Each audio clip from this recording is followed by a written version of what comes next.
On the topic PKI Global Trends.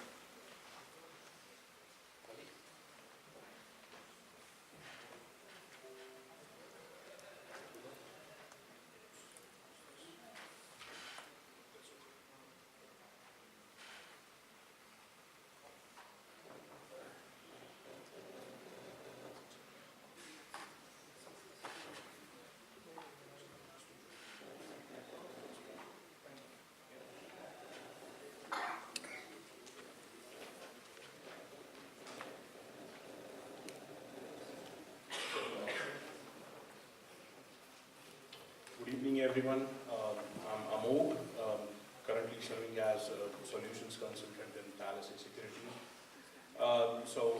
Throughout the day, we have seen many of the best practices, many of the new evolving trends, new evolving practices that we wish to implement in the area of PKI. However, this particular presentation will help us to check the ground reality, where the PKI trends are. So this is based on a survey which is carried out by an institute called Phonemon along with Thales. And the sample size we got for this survey is a pretty decent one, which is slightly more than 1,500, which consists of many of the different geographies. And this is the consecutive third year we are doing this particular survey. This time we have done an explicit survey on India as well. So we also have something like an encryption trend study on India.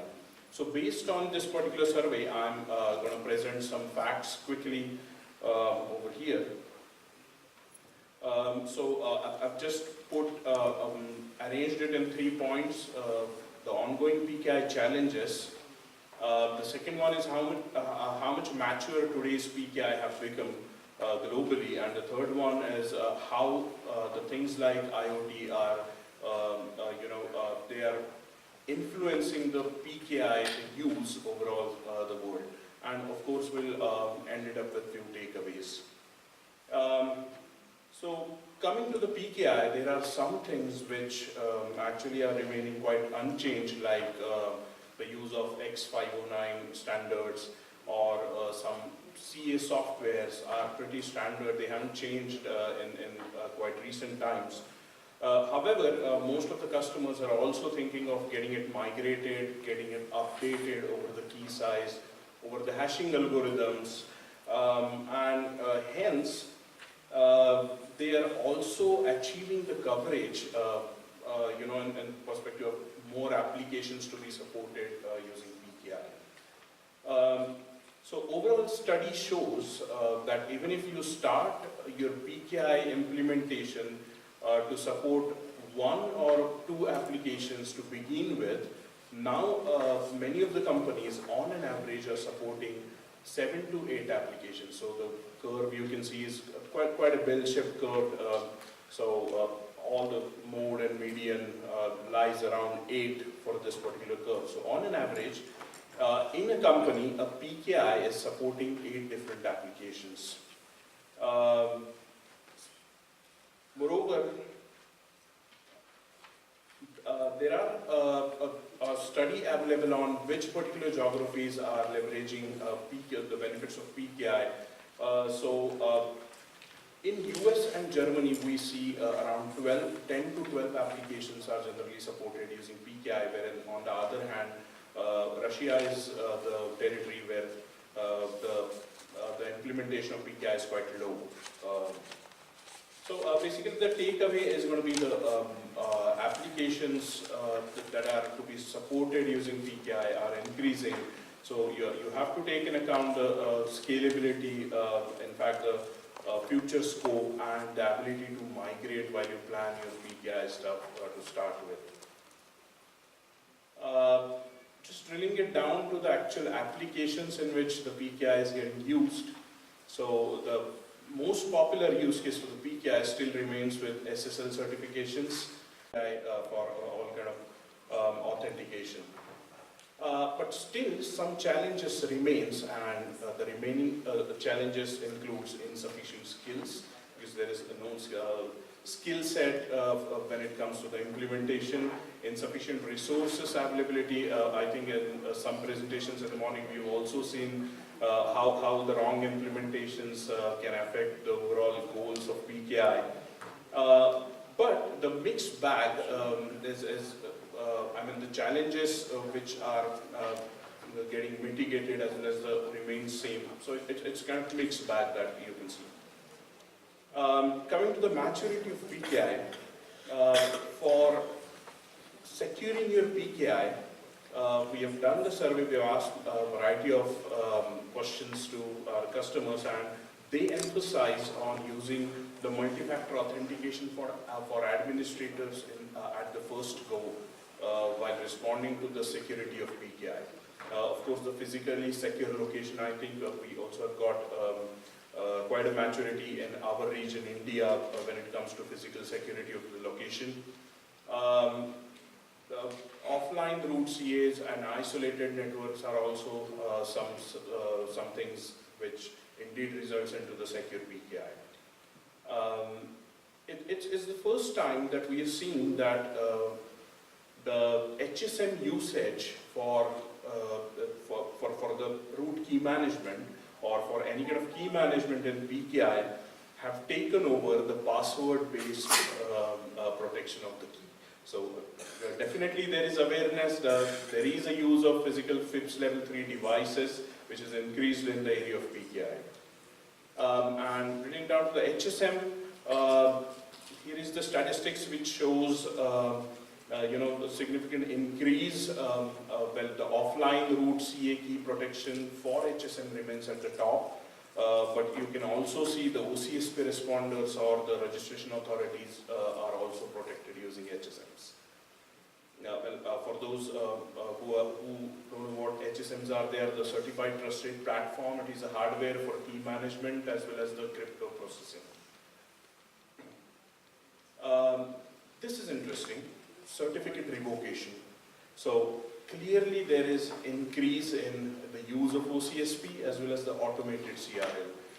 Yesteryears there used to be quite a lot of manual CRLs or no CRLs, but that trend is, you can clearly observe the trend is changing.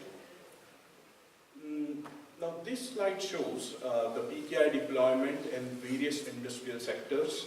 It is dominated by the financial services. As you know, it is obviously the one which is sensitive towards the security as well as it is quite heavily regulated, and that could be the reason it is on the top. But with that, you can also see the energy and utilities or the communication or the consumer products are going on the use of PKI.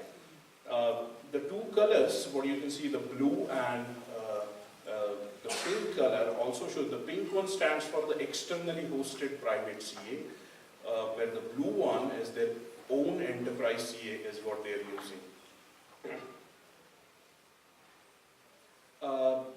Coming to the third point, which is IoT, definitely what we can see is the increase in IoT and the use of PKI in things related to IoT. This particular increase was once seen some 2 or 3 years ago when the cloud was taking, it was the hot in the market. And we have seen the same trends are following for the IoT. So definitely IoT is the one who is dominating for PKI, and it is coming as one of the major drivers for implementing PKI.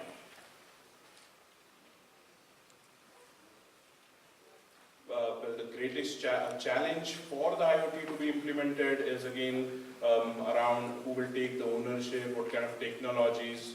Then there are some external mandates and standards which are also taken into account while you deploy PKI. And there are some great examples like a Polycom phone. So when they introduced their phone, they initially have gone for the password-based authentication to use VoIP over their phone. So that only Polycom devices can talk to Polycom devices. However, there was a lot of counterfeiting of the devices. Some devices which were able to establish a communication with the original Polycom devices were seen. And then they implemented the digital certificate-based authentication between the devices, which almost stopped the counterfeiting. So they have implemented PKI quite wisely, and this still make them a great candidate for a case study around PKI. And now, finally, coming to the challenges. Again, no clear ownership is the challenge. I mean, in an enterprise, the ownership lies with the security, or lies with the application team, or lies with some specially PKI, supporting department is still not clear to many of the customers.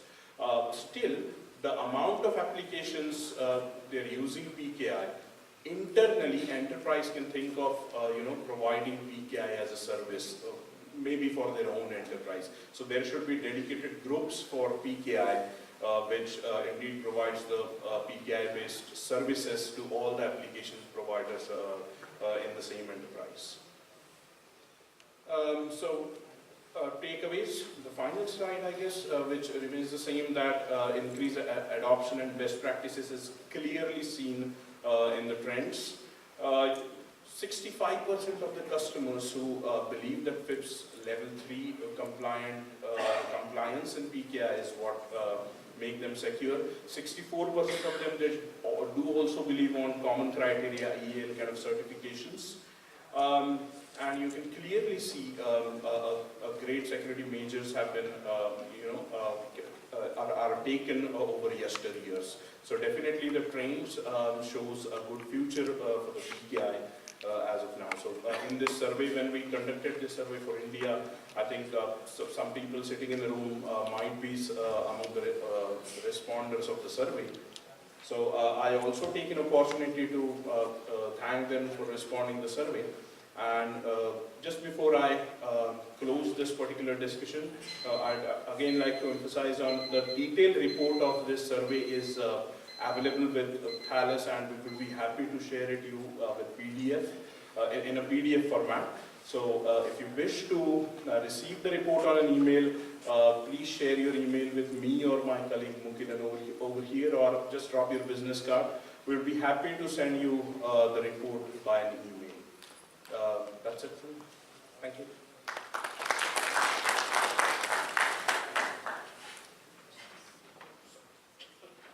So, any questions? So, I think it's quite straightforward, and it's just a representation of what has been seen. So, no surprise if there are no questions. All right, thank you.